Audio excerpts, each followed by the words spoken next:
Madame, Monsieur, bonsoir et bienvenue à cette autre livraison de votre émission baptisée Le Point du Guest. Ce soir, nous recevons un fiscaliste, le professeur Pierre Alaka. Il est par ailleurs professeur d'université des grandes écoles, président de la Société africaine de finances publiques et de fiscalité. On parlera aussi de lui comme étant un conseil fiscal agréé CEMAC.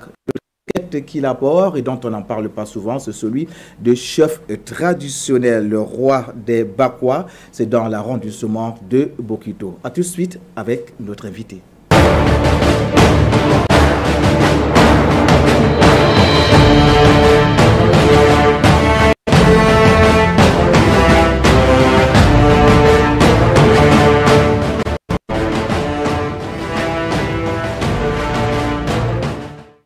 Professeur Pierre Alaka, bonsoir. Bonsoir à Folie Télévision, bonsoir à vos téléspectateurs. Je suis très heureux d'être là, c'est magnifique. Et vraiment, je vous souhaite beaucoup de succès. Merci. Alors, avant que d'entrer directement dans le vif du sujet, peut-être qu'il serait important de prendre votre point de vue sur l'actualité africaine. Vous l'évoquiez en off. Ces coups d'État qui ont pignon sur rue depuis un certain temps sur le continent africain, notamment en Afrique de l'Ouest. Quelle lecture en faites-vous? Alors, il y a deux types de coups d'État. Il y a des coups d'État pour perpétuer le néocolonialisme. Lorsque un chef d'État commence à avoir des écarts de comportement selon l'ex-colonisateur, eh bien, on le dégrade pour mettre celui qui sera plus docile. C'est la première catégorie nocive pour nos États. Il y a une nouvelle génération de coups d'État qui veulent maintenant travailler pour les peuples africains, après avoir observé que leurs prédécesseurs ont travaillé pour le colon dans le cadre du néocolonialisme. Maintenant, cette nouvelle catégorie de coups d'État me semble très opportune, très indispensable pour l'Afrique. Et je suis tout à fait favorable. Parce que là, au moins, les peuples se reconnaissent. La jeunesse que vous constituez aujourd'hui se reconnaît. Parce que vous savez que les populations autour des indépendances ont une idée et un comportement, si vous voulez, des néocolons. Un comportement des personnes qui ont subi et qui ont toujours cette peur horrible du colon par rapport à ce qu'ils ont vécu. Mais aujourd'hui, votre génération, par exemple, n'a pas connu ça et arrive avec de nouvelles idées dans un environnement nouveau. Et ils ne comprennent pas pourquoi l'Africain continue à être méprisé, l'Africain continue à être traité comme un sous-homme, entre guillemets. Et ils disent non. Et nous autres, nous sommes très favorables à cette tendance qui voudrait que désormais, l'Africain ait son mot à dire dans le monde où qu'il se trouve, partout où il se trouve.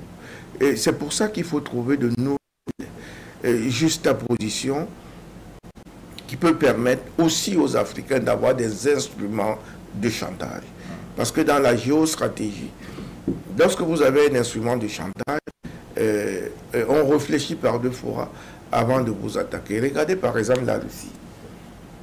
Ce que fait la Russie en Ukraine est tout à fait normal. Mais des gens vont vous dire c'est des embêtements.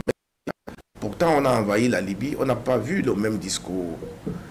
Or, si la Russie était un petit pays, malheureusement pour eux, la Russie n'est pas un petit pays. La Russie, c'est un grand pays qui a un instrument de chantage. D'abord, le gaz, le pétrole, d'une part, et d'autre part, Satan d'eux. C'est ça que l'Africain doit avoir. Et l'Africain aujourd'hui a des instruments, ses matières premières, son agriculture. Nous devons axer nos efforts là-dessus pour que cette nouvelle tendance d'État pour les peuples soit quelque chose d'effectif dans notre continent. Alors, d'après vous, on devrait voir à travers ces coups d'État, notamment du côté de l'Afrique de l'Ouest, comme le réveil de l'Afrique. Le réveil de la jeunesse africaine, incontestablement. Et je crois que ce réveil est indispensable aujourd'hui. Parce que pendant longtemps, nous sommes restés amorphes. Nous avons donné l'impression au monde entier que nous ne sommes capables de rien. Regardez par exemple, tout un peuple, 14 pays assujettis sous le CFA, incapables de bouger. Et le CFA qui les amène vers le FMI, vers les politiques d'ajustement structurel. On en parlera si vous le souhaitez. Mais dans ces conditions, vous ne pouvez pas voir que quelqu'un vous amène dans un trou et vous aidez cette personne. Ben vous vous révoltez, vous lui dites, monsieur, dans ce trou, lorsque je vois le trou, vous avez un parachute, moi je n'en ai pas. Je vais me fracasser au fond. Je ne vous suis plus. Je vais contourner le trou et j'arriverai de l'autre côté. C'est de ça qu'il s'agit aujourd'hui. Alors, de pays africains, notamment l'Afrique centrale, doit-elle s'inspirer de l'Afrique de l'Ouest? Est-ce qu'il est possible de subir ce même vent en Afrique centrale dans les années voire mois à venir? Je voudrais qu'il y ait une transformation, c'est-à-dire une prise de conscience. On n'est pas toujours obligé de passer par les coups d'État.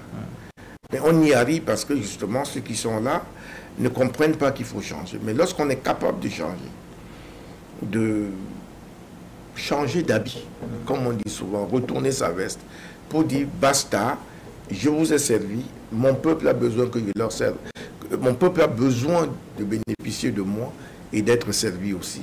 Maintenant, je vais servir mon peuple, que ça vous plaise ou non. Je crois qu'on peut arriver à cette phase en Afrique centrale. Voilà.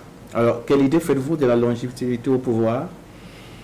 Alors, je vais vous dire une chose. Je suis contre la démocratie. Lorsqu'elle ne sert à rien. Si la démocratie consiste à faire des élections et à mettre des gens au pouvoir sans qu'on voit à quoi ça sert, cette démocratie-là, je ne peux pas. Rester longtemps au pouvoir et ces peuples ne se plaignaient pas du tout. Jusqu'au moment où l'Occident se rend compte que le modèle Kadhafi a réussi. Et si les États africains suivent ce modèle, nous on est un modèle. Comment définissez-vous ce modèle? Réel ou alors Alors, la dictature, ça dépend de celui qui en parle. Moi, je préfère un dictateur qui me permet de quitter Deido à 3 h du matin et de rentrer chez moi à pied, sans être agressé. Cette dictature-là me conviendrait. Et je préfère une dictature dans laquelle, lorsque j'ai faim, j'ai de quoi manger, que les revenus dont je dispose permettent de soigner mes enfants lorsqu'ils sont malades. Et là, vous parlez de Kadhafi. Je parle de Kadhafi comme je parle de tous les autres qui voudraient opposer la dictature à la démocratie. Or, si j'ai une démocratie qui ne me fournit pas tout ça, pour moi, je n'en ai pas besoin. Donc, si la dictature me permet de vivre décemment, d'avoir les retours des impôts que je paye, alors je préfère la dictature. Est-ce que vous comprenez? Mais je serai contre une démocratie où on me dit, voilà, c'est le gouvernement du peuple, par le peuple, pour le peuple. Et je ne vois pas comment le peuple intervient. Qu'est-ce qui revient au peuple? Cette démocratie, je n'en veux pas. Quelqu'un peut rester 1000 ans au pouvoir, mais s'il donne à la population ce dont la population a besoin. Mais la Chine, la démocratie en Chine, au centre de l'Occident, dans notre Afrique traditionnelle et médiévale, est-ce qu'il y avait la démocratie au centre de l'Occident? Dans les grandes chefferies que nous connaissons, tant que le chef travaille pour tout le monde, protège sa société face à l'ennemi, tant que le chef règle les problèmes de la société avec équité, tant que le chef redistribue les biens de la communauté avec équité, eh bien, c'est de la démocratie. C'est les autres qui appellent ça la dictature. C'est de la démocratie. Rentrons dans le cadre familial. Est-ce qu'on change de chef de famille? On ne change pas de chef de famille. Mais ça peut être de chef de famille lorsque le chef de famille ne donne plus à manger à ses enfants. Lorsque le chef de famille ne soigne plus ses enfants. Lorsque le chef de famille n'envoie plus ses enfants à l'école. On dit qu'en ce moment-là, il n'est plus chef de famille. On le destitue de cette qualité qu'il a de droit. C'est la même chose. On peut ramener ça au niveau de l'État. C'est la démocratie. D'accord. Merci pour ce premier jet. Il fallait bien cette mise en place pour permettre à notre invité de s'installer confortablement. Alors, professeur Alaka, sorti des plans d'ajustement structurel imposés par les bailleurs de fonds. Le Cameroun se porte-t-il économiquement mieux aujourd'hui? Non, mais écoutez, le Fonds monétaire international, c'est une banque. C'est pas un commerçant qui cherche des clients. Et lorsqu'il a eu des clients, c'est son portefeuille. Vous ne pouvez pas imaginer que j'ai déjà un portefeuille garni et je m'en dessaisisse. Non, c'est ça que fait le FMI. Quand il vous met sous politique d'ajustement structurel, eh bien, c'est terminé pour vous n'en sortirez jamais. Le Cameroun est dans cette situation aujourd'hui. La première vague qui a commencé en 1988 et qui s'est achevée, je crois, 20 ans plus tard, vous pouvez décompter, on a sablé du champagne. Alors, comment entre-t-on dans l'ajustement structurel? Lorsque le système dollar est entré en action avec l'industrialisation comme support de la monnaie, avec le développement économique, entre guillemets, comme support de la monnaie, au lieu de l'or, comme c'était avant les années 70, eh bien, tout a changé, tout a basculé et le consensus de Washington, qui a dit aux États de ne plus faire, mais de faire faire, est venu mettre le coup de massue, ce qui a amené désormais les États à présenter leur tableau des opérations financières qui sont comme les bilans des entreprises, que l'entreprise présente for you, doit présenter un bilan en fin d'année. Ce qu'on peut appeler fiscalement une déclaration statistique et fiscale. Or, au niveau de l'État, on parle de TOF, tableau des opérations financières de l'État. Et ce tableau des opérations financières de l'État dégage plusieurs soldes. Mais il y a un solde le plus important que le FMI regarde, c'est le solde primaire. Le solde primaire, c'est la différence entre les ressources propres de l'État et les dépenses de fonctionnement de l'État. Or, lorsque les ressources propres de l'État, dont les ressources fiscales, les ressources que l'État lui-même génère, couvrent les dépenses de fonctionnement de l'État, vous êtes un État bien sur le plan financier, selon le FMI. Donc, vous n'avez pas un budget déficitaire, vous êtes correct, vous vivez avec ce que vous travaillez, ce qui vous revient de droit. Mais lorsque ce solde primaire est négatif, parce qu'il doit être soit positif, soit nul. Mais lorsqu'il est négatif, eh bien, vous êtes dans la position où vos déficits doivent être financés par les excédents des autres pays. Et au niveau du FMI et de la Banque mondiale, où tout ça est centralisé, et ces gangsters d'État modernes arrivent et vous disent, nous devons vous prêter de l'argent parce que vous n'avez plus le pouvoir d'emprunter sur le plan bilatéral. Nous devons vous prêter de l'argent. Mais pour qu'on vous prête cet argent, on doit vous mettre sous ajustement structurel. C'est-à-dire qu'on doit désormais contrôler, sinon définir, vos politiques financières et vos politiques économiques. Avant d'acheter quelque chose, vous devez avoir notre avis. Est-ce que vu sur ce prisme-là, l'Afrique n'est donc pas désormais à la solde des bailleurs de fonds, du Fonds monétaire international? L'Afrique est parfaitement à la solde des institutions de Bretton Woods dans la mesure où elle n'est pas capable de réduire le train de vie de l'État. Et le FMI ne l'y encourage même pas. Et quand on veut l'y encourager, ce qu'on fait, on vend tout ce qui peut lui permettre d'avoir un solde primaire positif ou nul. Vous avez vu, les entreprises publiques camerounaises ont été bradées à vil prix à des individus qui sont venus les racheter et qui ont continué à faire du bénéfice. Pourquoi a-t-on enlevé ça dans le portefeuille de la SNI, donc de l'État, alors qu'à la vérité, c'était des entreprises publiques viables et fiables? Or, dans leurs États, les entreprises publiques fiables et viables ne se vendent pas. Ça reste dans le portefeuille de l'État parce que ce sont des entreprises de souveraineté. Mais chez nous, il vient nous dire le contraire. Et nous sommes obligés d'accepter parce que nous avons prêté le flanc. Quand ça ne va pas, et je parlais de la démocratie, quand le chef de famille se rend compte que ses revenus ont baissé, il doit réduire son train de vie. Il va appeler sa femme, ses enfants, écouter les enfants. Hier, vous étiez dans des écoles privées. Maintenant, il va vous renvoyer dans des écoles publiques parce que je ne peux plus payer les écoles privées. Alors, est-ce que l'Afrique peut donc se débarrasser du Fonds monétaire international? Oui, bien sûr. en remboursant sa dette. Une fois que c'est remboursé, est-ce qu'elle peut s'autogérer? Une fois que c'est remboursé, elle s'autogère. Et pour qu'elle puisse s'autogérer, la première chose, c'est d'avoir les instruments de souveraineté de gestion de l'État. Ces instruments sont en réalité, sur le plan des recettes, au nombre de deux. C'est la maîtrise souveraine de sa fiscalité, dont les politiques fiscales doivent être pensées en fonction de l'environnement économique, social, culturel et psychologique du pays. Et ensuite, la monnaie. Il faut avoir sa monnaie propre. Et pourquoi, selon vous, l'Afrique n'arrive pas à cet objectif? Parce que les politiques ne sont pas bien pensées? Non, l'Afrique n'arrive pas à cet objectif parce qu'elle a accepté de rester comme ça. Elle a accepté d'être sous tutelle, d'être assistée. Après 60 ans d'indépendance? Oui, elle n'a pas grandi. Puisque vous allez recevoir des gens ici qui vont vous dire que le franc CFA est bien.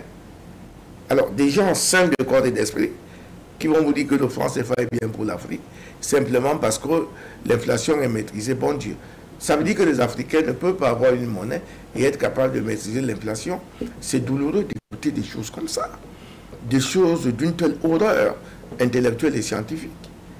Alors, il y a des gens dans ce pays qui vous le disent sans rire. Ça veut dire que ces gens qui correspondent à une catégorie d'individus que j'appelle les assimilés, parce qu'on est assimilé sur le plan non seulement idéologique, mais sur le plan culturel. Et il n'y a pas pire assimilation que sur le plan culturel. Si vous lâchez votre culture pour épouser la culture chinoise, par exemple, vous êtes fini. La culturation.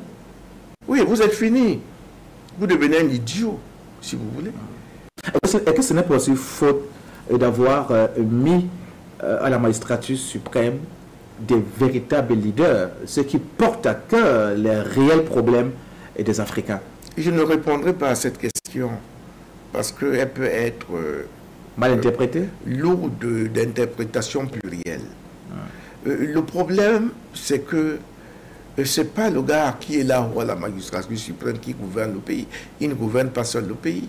À la vérité, il signe. Tout ce qui signe, ce n'est pas lui qui a préparé. Qui gouverne selon vous? Les questions de gouvernance sont également complexes.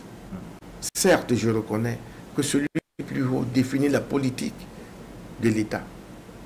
Et ceux qui sont en dessous de lui mettent en place cette politique. En revenant sur votre question, et je prends le cas du Cameroun, en 80, je crois que c'était en décembre 87 ou décembre 88, dans son adresse à la nation, le président Biya qui est là, a dit « Nous n'irons pas au FMI ». Mais on ne l'a pas suivi. Son gouvernement ne l'a pas suivi. Il n'y pouvait rien, nous sommes rentrés. Parce que justement, le FMI, qui est un commerçant, prospecte et touche les personnes sensibles à mesure de mettre en place la politique définie par le président de la République ou de ne pas la mettre en place. Et ces gens bénéficient des royalties. Le Cameroun n'a jamais été plus corrompu avant qu'avec l'arrivée du FMI dans notre pays. Vous avez vu des gens devenir subitement riches, des immeubles poussés. Mais à la vérité, je présume, et je conclus et j'affirme qu'il y a une prospection du FMI envers ceux qui tiennent les leviers de l'État, qui sont capables de mettre en place la politique définie par le président de la République. J'ai dit, ils ne l'ont pas suivi. Parce que quand le président dit, nous n'irons pas au FMI, voilà la voie. Tout le monde doit travailler pour qu'on n'y aille pas, mais pas travailler pour qu'on y aille. Et une fois dedans, le FMI a été incapable de restructurer donc notre politique économique, de restructurer notre politique financière. Et on nous a brandi l'initiative PPTE, pays pauvres très endettés. Alors, comment vous pouvez nous dire, messieurs, que vous, pendant 20 ans, vous allez redresser nos finances publiques, vous allez remettre notre économie sur un train TGV, et 20 ans après, vous nous dites que nous ne vous avons pas aidé à y parvenir alors que vous aviez tous les leviers. Alors, pour m'assurer que... Attendez, je termine. Oui, allez-y. Et vous nous dites maintenant, si vous vous endettez à concurrence d'1,5 point de votre PIB, c'est-à-dire 1,5 fois votre PIB, il y a des pays qui sont à 2 fois, 3 fois leur PIB. Et si on peut parler de PIB ici, c'est la production de l'État. Et la production de l'État, quand vous n'avez pas de monnaie, c'est vos exportations.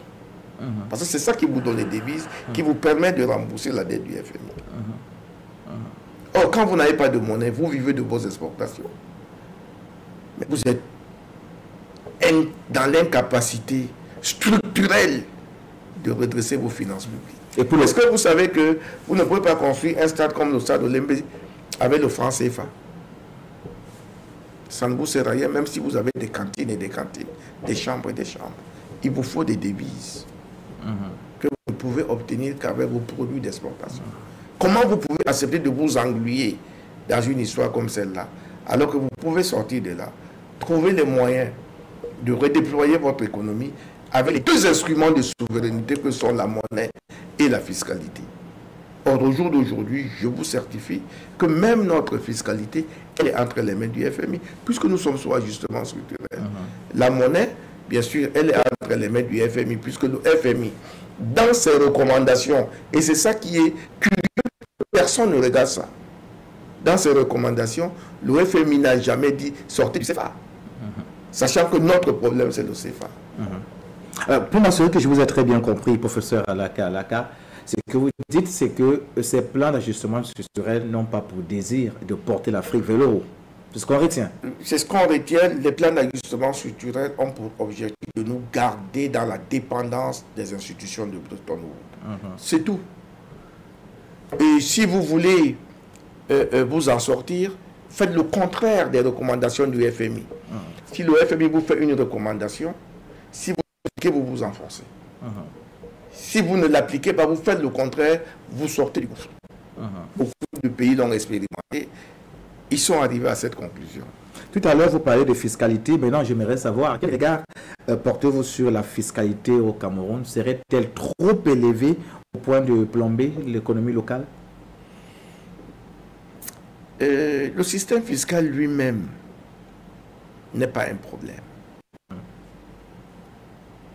Parce que, c'est pas moi qui l'ai dit, une institution, quelle qu'elle soit, ne vaut que par les personnes chargées de la mettre en œuvre. Donc, il y a un problème au niveau des hommes. Je viens d'en parler tout à l'heure. Il n'y a aucun système fiscal parfait. Mais le problème aujourd'hui, c'est qu'il faut avoir un système fiscal qui respecte la réglementation en vigueur et la législation en vigueur, parce que l'impôt est du domaine de la loi. Chez nous, ce qui fait problème, c'est qu'il y a deux modes d'application de l'impôt. Il y a l'application de l'impôt sous le prisme du dogmatisme juridique, c'est-à-dire la loi, c'est la loi. On applique la loi et rien que la loi. Et il y a une autre application de l'impôt sous le prisme du pragmatisme juridique. C'est-à-dire, la loi, c'est la loi, mais on peut relativiser. Dans l'un ou l'autre cas, je ne trouve pas d'inconvénient a priori. Mais le problème, c'est de savoir moduler tout ça de manière à ce que l'État ait son argent. Pourquoi je pense que nous avons un système fiscal hybride, certes, mais qui peut être amélioré. Il n'y a pas trop d'impôts. Il y a des impôts. Parce que chaque impôt correspond à un fait générateur. C'est-à-dire que si vous travaillez à Foyou, ce que vous allez payer comme impôt, c'est les retenues sur salaire. Ce que votre patron va payer, c'est ce que prévoit la loi en fonction d'impôts sur les bénéfices.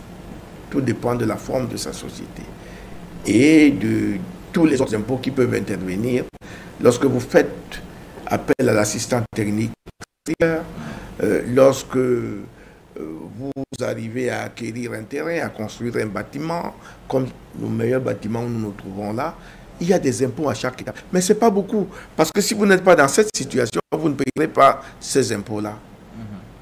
Donc on ne peut pas dire que le système fiscal en lui-même est mauvais, mais ce qu'on peut dire, c'est qu'il y a des choses qu'on pourrait améliorer. Je prends un exemple. Les procédures fiscales.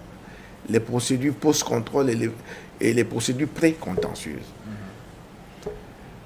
Aujourd'hui, j'observe et je l'affirme que l'administration fiscale s'est accaparée de tous les pouvoirs. Elle est hyper puissante. Et dans l'intérêt de l'impôt, une administration fiscale ne devrait pas être hyper puissante vis-à-vis du contribuable parce que les rapports entre l'administration fiscale et le contribuable sont essentiellement des rapports de clientélisme, de clientèle. C'est-à-dire l'un a besoin de l'autre, l'autre a besoin de l'un. Vous vous tenez vous tous. Les rapports-là doivent être des bons rapports. Chacun a son mot à dire. Ou celui qui estime que je suis surimposé est capable de dire je suis surimposé, de le prouver, obtenir gain de cause. Et de l'autre côté, si l'autre estime que, ben écoutez, vous avez violé la loi, nous vous avons offert toutes les voies de droit pour que vous puissiez vous en sortir, tant sur le plan du dogmatisme juridique, c'est-à-dire on applique la loi, vous faites un contentieux normal, ou sur le plan du pragmatisme juridique, on vous a mis en place la transaction qui vous permet de ne pas payer l'impôt, vous redresser, mais de négocier légalement l'impôt que vous pouvez payer pour que vous ne soyez pas abattu, que dans ce jeu-là, il y ait clarté et que chacun trouve son compte dans l'intérêt de l'administration fiscale et donc de l'État, donc du peuple camerounais, et également dans l'intérêt du contribuable qui est fournisseur de ces deniers qui deviennent des deniers publics via l'impôt. Alors, s'agissant du système fiscal, essayons de faire une sorte d'étude comparative entre le système fiscal camerounais et celui de certains pays africains, notamment le Sénégal, la Côte d'Ivoire et la Guinée équatoriale. Le Cameroun serait-il le moins mauvais ou le plus mauvais? Ça dépend des cas. Il y a... D'abord, on ne peut pas faire de comparaison à travers les systèmes fiscaux de manière stricte. Parce que l'impôt relève de la souveraineté des États. Prenons des cas. Voilà. Chaque État est libre de faire de sa fiscalité, de son système fiscal, ce qu'il entend. Parce qu'un système fiscal tient compte des conditions politiques, des conditions économiques, des conditions sociales. Si vous ne tenez pas compte de ça, si vous voulez copier un système fiscal, comme nous on l'a fait, parce que notre système fiscal n'est qu'une excroissance du système fiscal français, si on n'arrive pas à le modeler par rapport à nos réalités, eh bien, on n'y est pas du tout, on est à côté. Maintenant, revenons sur cette importante question. D'abord, tous les systèmes fiscaux que vous avez cités sont des systèmes fiscaux d'expression française. Donc, tous sont des excroissances du système fiscal français. Maintenant, à l'intérieur, chacun a essayé de moduler en fonction de ses réalités. Il ne faut pas ajouter au Ghana, hein? Le Ghana a un système fiscal différent. Tout à fait. On peut en parler si vous voulez. Oui. C'est pour moi l'un des meilleurs systèmes fiscaux. C'est pour ça que j'ai introduit maintenant le Ghana. Voilà. Maintenant, si vous introduisez le Ghana, avant de revenir un peu sur un ou deux pays d'Afrique d'expression française, le Ghana a le meilleur système fiscal en matière de recouvrement de l'impôt. Parce que le Ghana a mis en place, bien avant le Cameroun, la politique de direction par objectif. C'est-à-dire, on vous fixe des objectifs à atteindre. C'est capable. Mais au Ghana, cette politique de direction par objectif, elle est non seulement quantitative, mais elle est qualitative. Ça veut dire que si vous dites à l'État, j'ai fait un redressement d'1 milliard et on attend 1 milliard de ce contribuable et que l'État prenne ça dans sa comptabilité, intègre ça, et que demain, il s'avère que ce milliard n'était pas dû, eh bien, vous, l'inspecteur qui avez fait ce travail, vous êtes puni. Immédiatement, vous êtes puni. Ce n'est pas le cas chez nous. C'est quelque chose qu'il faudrait revoir. Parce qu'on vous amène à être professionnellement qualitatif. Ça veut dire que lorsque vous asseyez une imposition et que vous liquidez, eh bien, que cette imposition-là, qui est déjà due, puisse être recouvrée, donc payée par le contribuable. Or, le système fiscal camerounais a deux faiblesses, et je peux y arriver si vous voulez. Allez-y. Le système fiscal camerounais a une faiblesse en matière de liquidation de l'impôt. On assoit très bien l'impôt. On trouve les manquements du contribuable, mais au moment de liquider l'impôt, donc de trouver le montant de l'impôt à payer par rapport à l'assiette qui a été bien structurée, bien définie, il y a des manquements. Il y a une faiblesse énorme parce que le droit fiscal a prévu, je prends une chose par exemple, l'application du bénéfice de la cascade. Vous demandez à l'administration fiscale après, au cours d'une vérification de comptabilité, d'appliquer le bénéfice de la cascade. Ils disent qu'ils ne savent pas ce que c'est. C'est douloureux pour le contribuable qui sait ce que c'est. Voilà un exemple qui fait que vous allez liquider l'impôt contrairement à la liquidation qui devrait être faite et qui est prévue par la loi. Parce que quand on demande le bénéfice de la cascade, l'imposition de 4 années devient l'imposition d'une année. Les fiscalistes me comprennent. Si vous n'avez pas demandé le bénéfice de la cascade, on va imposer année après année, on va additionner. Ce qui peut être très lourd. Ça veut dire que les déficits d'une année N ne seront pas pris en compte par rapport au bénéfice de l'année N plus 1 ou N plus 2 en rétroactif, bien entendu, parce qu'en droit de reprise, c'est les 4 dernières années. Donc, on a N-4, N-3, N-2, N-1. Et on est à N. Donc, si à N-4, vous étiez déficitaire, N-1, vous êtes bénéficiaire, et N-2, vous avez été un peu bénéficiaire, N-3, vous avez été déficitaire, les fiscalistes me comprennent, vous-même, vous me comprenez. On doit prendre tout ça en masse avant de calculer l'impôt. On ne le fait pas. On ne le fait pas. Et c'est un préjudice qui est causé aux contribuables. Maintenant, revenons après le Ghana, dont j'admire le système fiscal parce que je le connais. Je vous rappelle que je connais bien la fiscalité africaine pour en être le président. Je connais la plupart des codes généraux des impôts. C'est tout à fait normal, c'est à force de travail, c'est pas sorcier, n'importe qui peut le faire. Il y a un autre système fiscal, le système fiscal du Niger. Sur le plan contentieux, c'est un excellent système fiscal. Ils ont mis en place des politiques fiscales courageuses.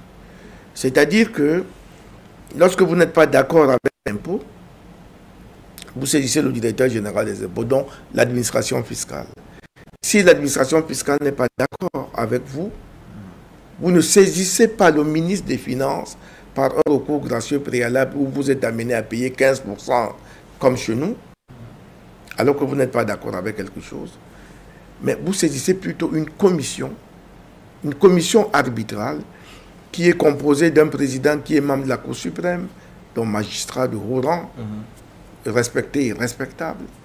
Et le directeur général des impôts lui-même est membre. Le directeur général des douanes, le directeur général de la comptabilité publique du Trésor, le président de la Chambre de commerce, le président des corporations, un peu comme l'équivalent du CAM, de ECAM, du Syndustrie-CAM pour parler du Cameroun. Ou du MECAM. Ou du MECAM, voilà, merci. Tous ces gens sont là. Le représentant des conseils fiscaux qui représentent les contribuables, le représentant des experts comptables, le représentant des avocats, tout le monde est là. Et puis on écoute l'administration fiscale, on écoute le contribuable sur les faits de la cause, et chacun en écoutant peut se faire sa propre idée sans être fiscaliste. Et le Cameroun ne peut donc pas s'inspirer? Alors le Cameroun a du mal à s'inspirer d'un tel modèle. Il a mis en place un système de comité sui generis qui ne fonctionne même pas bien, qui n'est même pas légal, parce que ce n'est pas formalisé. Non, parce que quand vous saisissez le ministre des Finances, le ministre des Finances envoie votre dossier à la comité composé de brillants inspecteurs, des gens qui ont fait carrière, qui sont intelligents, calés. Je n'ai rien contre ces gens, ils sont compétents. Mais ce n'est pas formalisé.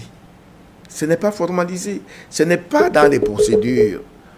C'est pour ça que l'avis de ce comité ne lie pas le ministre des Finances. Or, dans le cas du Niger, l'avis du comité lie le ministre des Finances et le directeur général des impôts.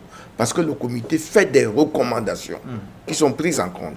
Si le comité fait des recommandations en faveur de l'État, monsieur, vous êtes contribuable, vous payez avant d'aller saisir le juge. Vous payez tout. Normal. En revanche, s'il fait des recommandations en faveur du contribuable, le ministre des Finances, s'il ne respecte pas ces recommandations et que le juge est saisi, en ce moment, le contribuable aura raison parce que le juge va suivre l'avis du comité. Voilà des mesures courageuses qui permettent à un État de ne plus avoir une politique de direction par objectif quantitative, mais en même temps, une politique de direction par objectif quantitative et qualitative. Voilà. Alors, en début d'année 2022, professeur Lakalaka, le conflit russo-ukrainien qui a éclaté fin février dernier n'est pas pour encourager les affaires, les entreprises en activité au Cameroun. C'est d'ailleurs le constat qui a été fait par certains observateurs. Selon le JICA, maintenant, ce conflit a une nouvelle fois entraîné une augmentation des cours de certains produits majeurs sur le marché international. Alors, avez-vous l'impression que le Cameroun soit à même de surmonter, le Cameroun a-t-il la capacité de surmonter cette crise? Si oui, comment doit-il procéder? Et ce qui est terrible dans notre pays, c'est qu'on n'a pas évalué nos forces. Chaque pays a quelque chose sur laquelle il se greffe. Les pays du Golfe ont le pétrole, tout c'est pour eux. Nous, qu'est-ce que nous avons? Nous avons des terres arables. Des millions de terres arables non exploitées. Ça veut dire que nous sommes un pays agricole.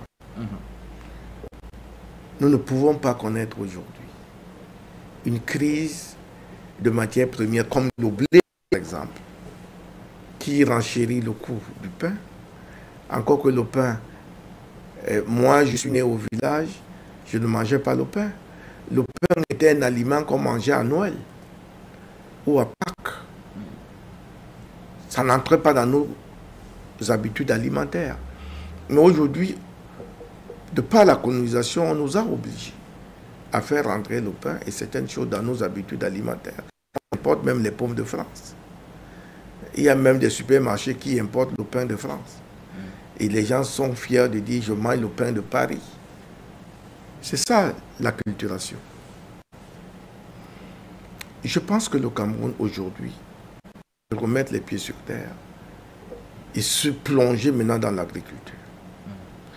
Nous avons des choses, des cultures qui fournissent la farine pour parler du blé, parce que je sais que c'est à ça que vous voulez en venir. On a le manioc, on a la patate douce, on a l'igname. Si on amène les gens par une politique agricole nouvelle, un New Deal agricole,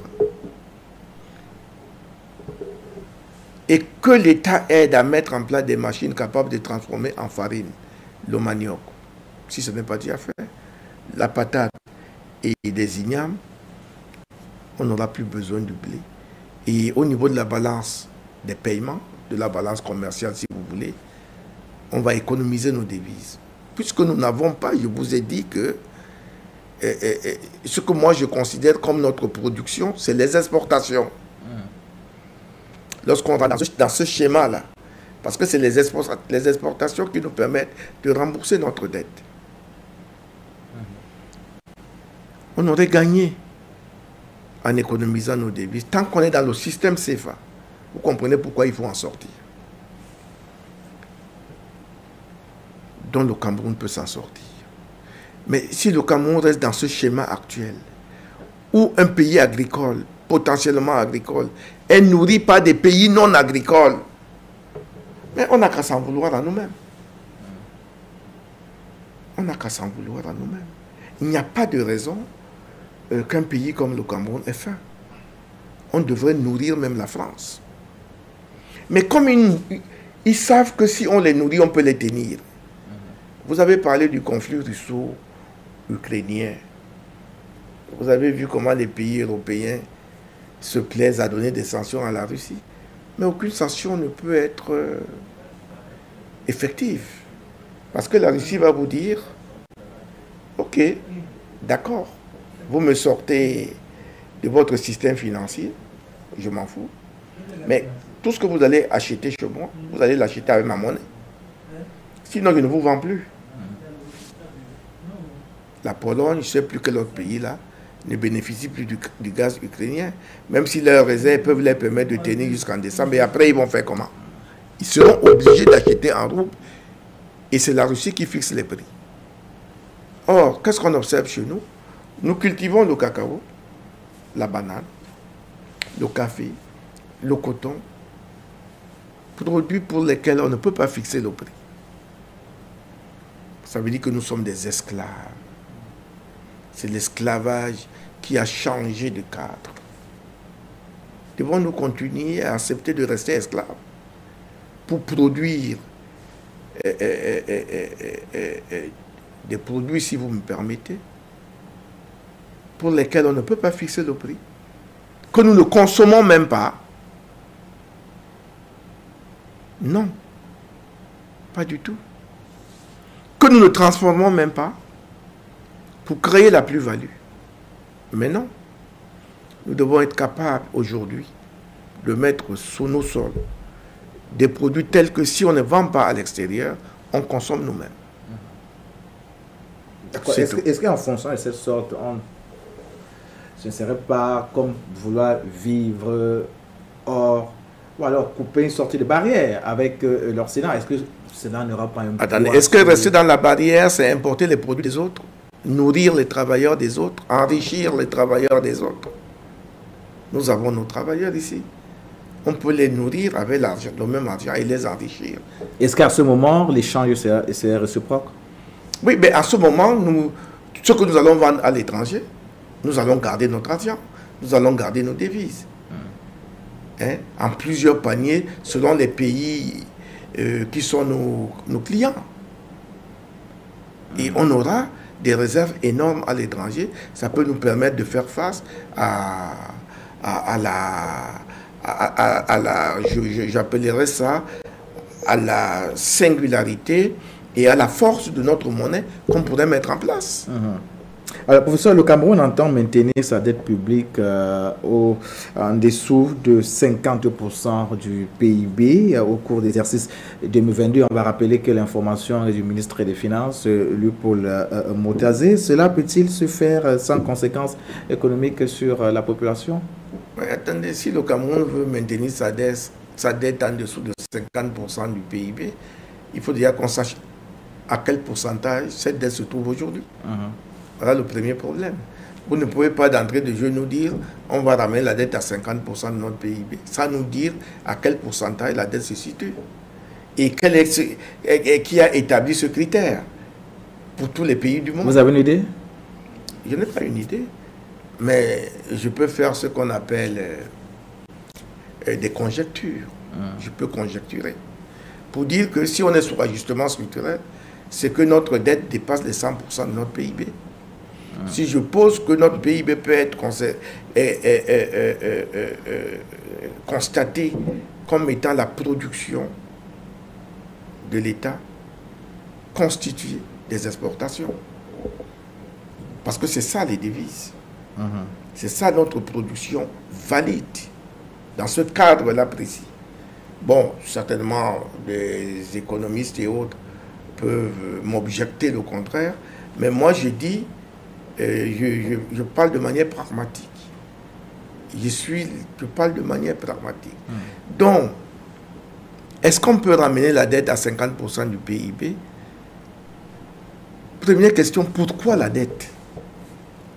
Pourquoi on s'endette? Qu'on fasse une conférence dans laquelle on doit nous dire on s'est endetté à concurrence de tel montant. Voilà ce qu'on a fait avec l'argent. Si on s'endette pour rembourser la dette, à quoi sert la dette? Je crois que si on veut ramener la dette sur le plan privé, un homme d'affaires qui va dans une banque, j'ai dit on ramène, hein, c'est une image, c'est une figure. Peut-être pas de rhétorique, mais c'est une figure. Lorsqu'un homme d'affaires va à la banque prendre de l'argent, c'est pourquoi faire? C'est pour développer son entreprise. Et si 6 mois après, vous lui demandez à quoi a servi votre dette, il vous dira, l'argent que j'ai pris m'a servi à développer mon entreprise et j'ai déjà remboursé. Maintenant, j'ai mes bénéfices et mon entreprise a pris de l'envol. Revenons au niveau de l'État. L'argent que nous prenons tous les jours au FMI, à quoi ça sert?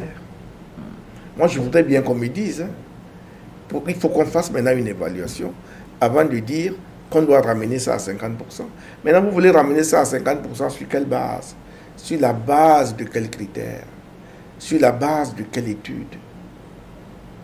Si vous avez des interpellations économiques, des interpellations politiques, sociales, qui vous poussent à vous endetter, comment vous faites pour garder votre endettement à 50%? Ben, réponse, si vous vous endettez pour manger, vous devez réduire la grosseur de votre estomac. C'est tout. Et vous n'aurez même plus besoin de vous endetter.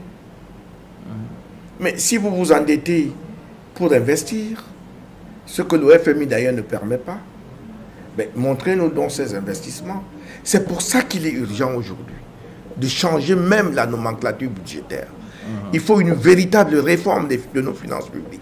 Nous avons pris des clichés issus, je crois, de l'ordonnance de 59 ou de 58 en France, qui a entraîné notre ordonnance de 62, qui a été révisée en 2007 et puis tout récemment en 2017, qui constitue le socle financier, en tout cas conceptuel, de l'État.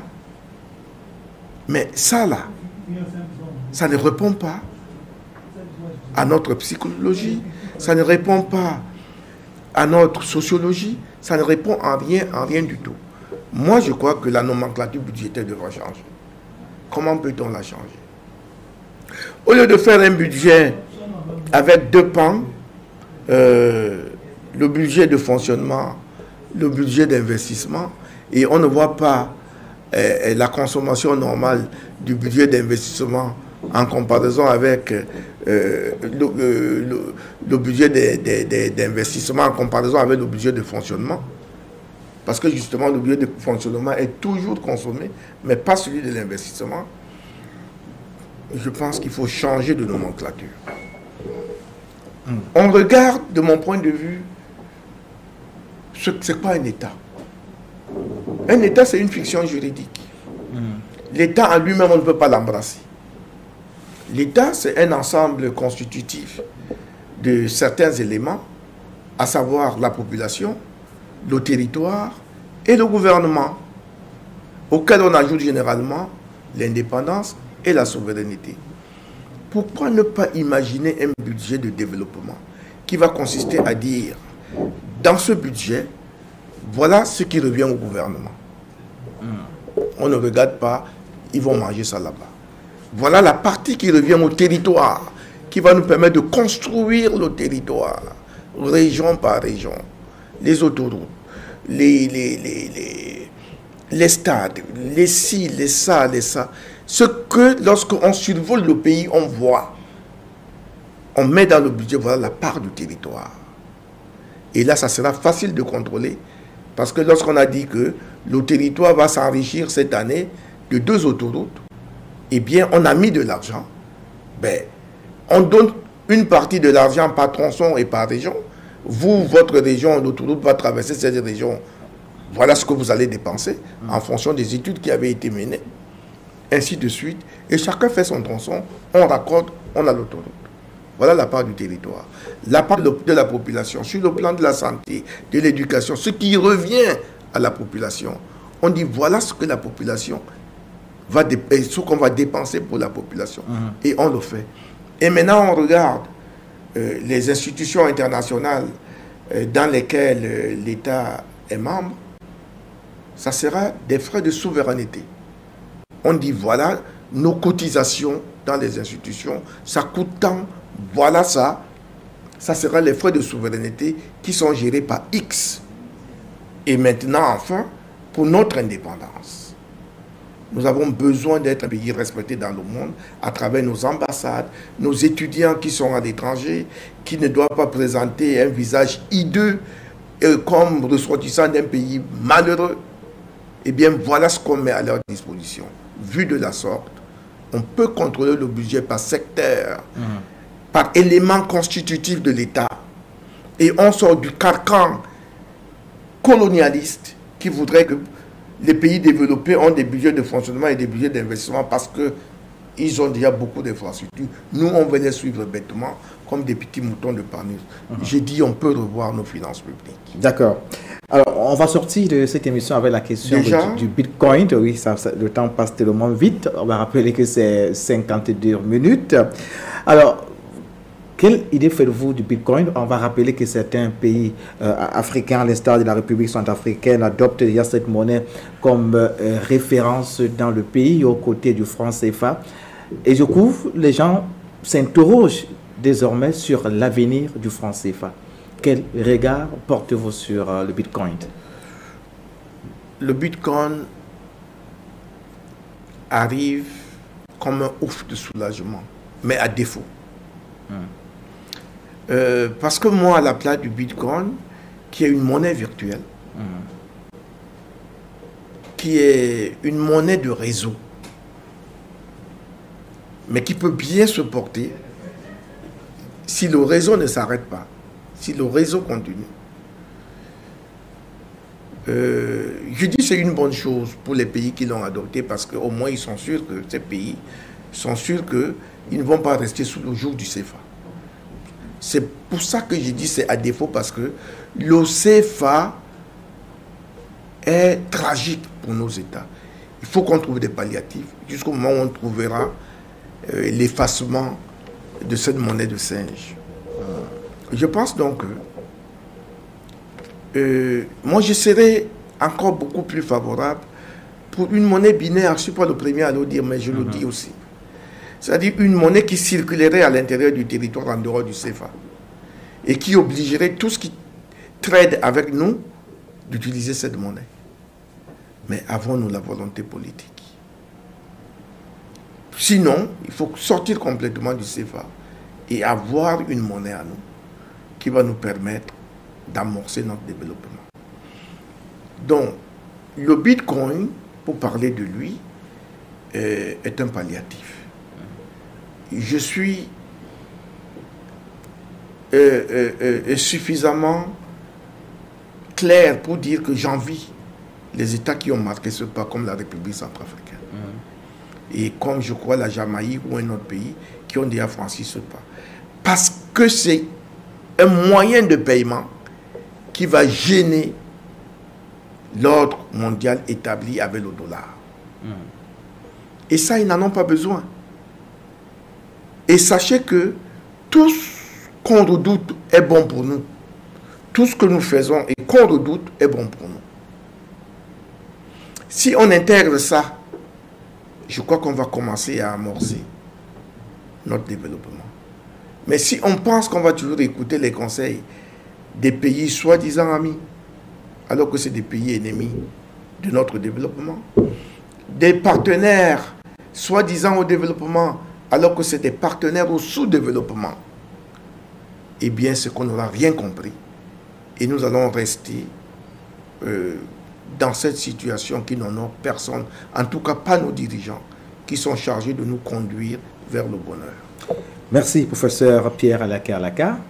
C'est moi qui vous remercie. On va rappeler que vous êtes professeur d'université des grandes écoles, vous êtes fiscaliste, président de la Société africaine de finances publiques et de fiscalité, et je découvre aujourd'hui que vous êtes également chef traditionnel, roi des Bakwa, c'est dans l'arrondissement de Bokito. Nous vous souhaitons le meilleur pour la suite.